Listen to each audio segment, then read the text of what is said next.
Seorang petani tewas dianiaya kelompok pemuda di Kabupaten Buton, Sulawesi Tenggara.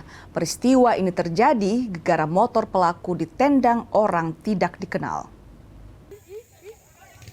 Peristiwa ini terjadi di Jalan Poros Pasar Wajo, Wabula, tepatnya di depan kantor Desa Banabungi, Kecamatan Pasar Wajo, Kabupaten Buton. Korban diketahui bernama Rois, 27 tahun. Dari kejadian ini, polisi mengamankan dua pelaku berinisial LL dan R. Peristiwa berawal saat sepeda motor milik rekan pelaku ditendang orang tidak dikenal usai pulang dari hajatan. Aksi tersebut memicu keributan hingga berujung perkelahian. Dari kejadian ini, satu orang terluka terkena senjata tajam. Meski sempat dilarikan ke rumah sakit oleh warga, nyawa korban tidak dapat tertolong akibat luka yang diderita. Selain dua pelaku penganiayaan, polisi juga memeriksa 5 orang sebagai saksi.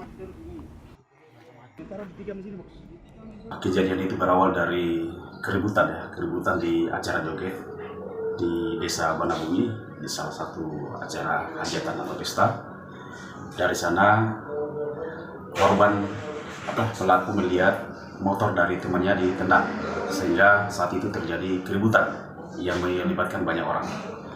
Kemudian pada tanggal 7 April sekitar jam 01.00 WITA bertempat di Jalan Poros Pasar Wajo Wabula depan kantor Desa Banabungi terjadi perkelahian dan di sanalah korban Rois dianiaya dan ditikam oleh dua orang tersangka.